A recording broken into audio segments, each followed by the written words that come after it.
And on Capitol Hill, immigration reform, a key topic now after a federal judge blocked the Trump administration from ending the DACA program. The ruling came on the same day the president hosted a bipartisan group of lawmakers at the White House to discuss immigration reform.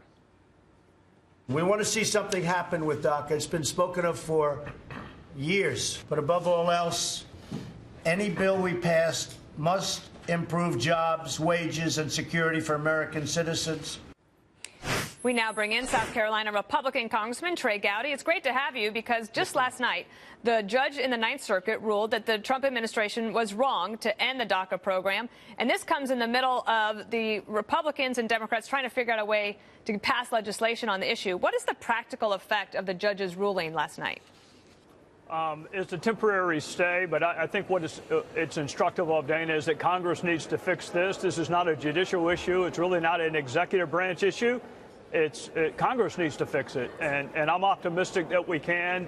Our country has a long history of treating children differently, particularly children who have not reached the age of legal accountability. So I am optimistic that we're going to be able to solve that, and in addition, make sure this is the last time we have to have this conversation, which means border and interior security. How do you think that conversation is going with the Republicans and Democrats meeting yesterday with President Trump, and then I understand a smaller group meeting today, which is usually when you can get a little bit more done and advance the ball? Do you think that this ruling encourages both sides to try to get this fixed sooner than later?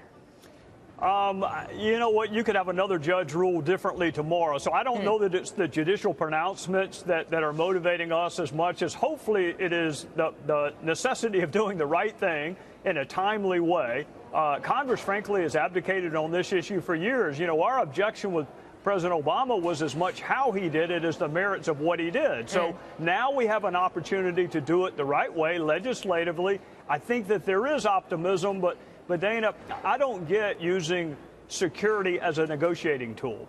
Security is the preeminent function of government. It is why we decided to form a government, so we can protect ourselves against enemies, foreign and domestic. So I don't get using it as a negotiating tool. So I think the president is right that it is a non-starter to not have border and interior security as part of any immigration deal. Also, you are intimately familiar with the investigation into the Russia allegations of collusion with the Trump campaign and also interference in the election. And yesterday, Senator Dianne Feinstein, who President Trump called Sneaky Dianne Feinstein today, she released the Fusion GPS transcript over the objections of her Republican counterparts. Listen to what Senator Grassley had to say. These transcripts would have been released eventually anyway, but I think it does create some problems. For instance, when you're getting people to voluntarily come to you, it may make a lot of people a little more reserved about whether or not they want to cooperate. And I think particularly in regard to Jared Kushner, that it could maybe affect our moving forward with that.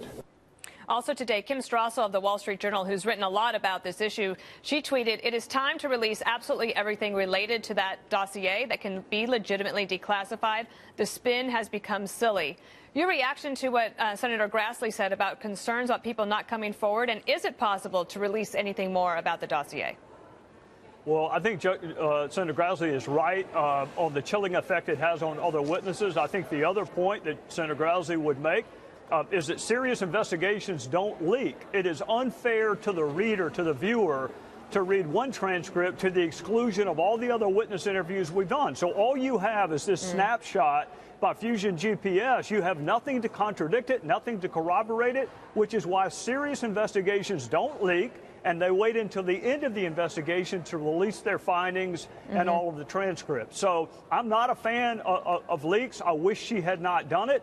But congressional investigations have not been known for their seriousness, at least since I've been in Congress. Those are executive branch investigations, and I think you see precious few leaks when they do it.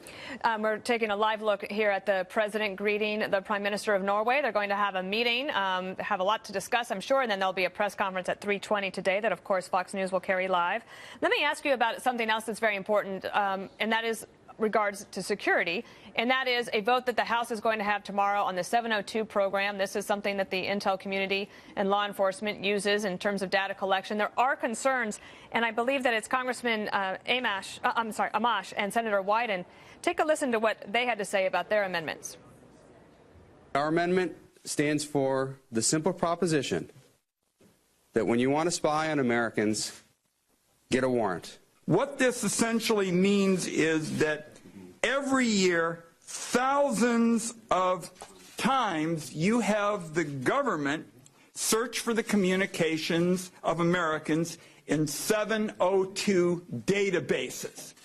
And we think this is an end run on the Constitution. They call their amendment, they named it the USA Rights Amendment. Is that a fair description of what they're trying to do, or has this just gotten blown way out of proportion? You know what, Dana? I mean, this is how you get a 7% public approval rating.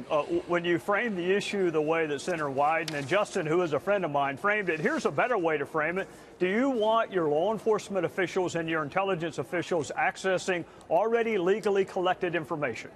If you think that it's okay to go ahead and access what you have already lawfully collected, then you will support the reauthorization of 702 without this amendment. Look, I like Justin. I think his is an important voice from a libertarian standpoint, but it is not the voice that we need to be listening to when it comes to national security. I get the difficulty of weighing and balancing privacy versus national security. Those are both constitutional precepts. It is difficult to balance them. But you go find me a single freedom that you have that is enhanced when you're dead.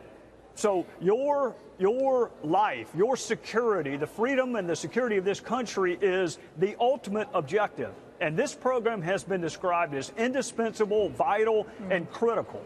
So all we want to do is go ahead and search already legally collected material.